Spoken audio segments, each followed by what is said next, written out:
Na hata wazee hamjabaki nyuma. Bwana Yesu asifiwe. Yaani ni njia ya kutuonyesha ya kwamba tunaweza na tunaweza kufanya. Bwana Yesu asifiwe.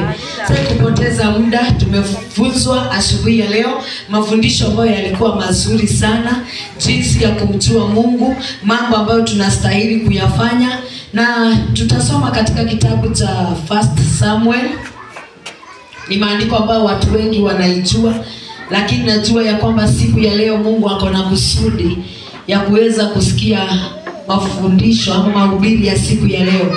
1 Samuel from verse 42 tutaanza hapo, lakini unaweza soma hapo nyuma, utaweza soma hapo nyuma kuanzia nyuma ukiwa nyumbani, ili ukaweze kujua tulikuwa tunasoma juu ya nini na kuelewa zaidi. Lakini siku ya leo tutaanza 1 Samuel nasemaje? 1 Samuel 17 from verse 42. Chapter 42, 17, 42. Bwana Yesu asifiwe.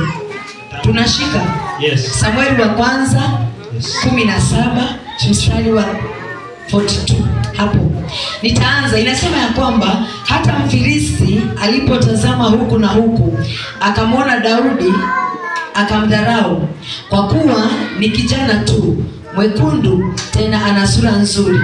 Mfilisti akamwambia Daudi, "Je, mimi ni mbwa hata umenijia kwa fimbo?"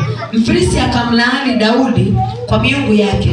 Mfilisti akamwambia Daudi, "Njoo huku kwangu, nyama yako nitawapa ndege wa angani na wanyama wa mwitu."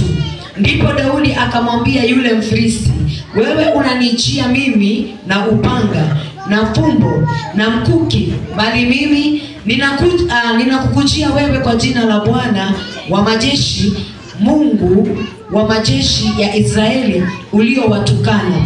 Siku hii ya leo Bwana atakuua mikononi mwangu, nami nitakupiga na kukuondolea kichwa chako.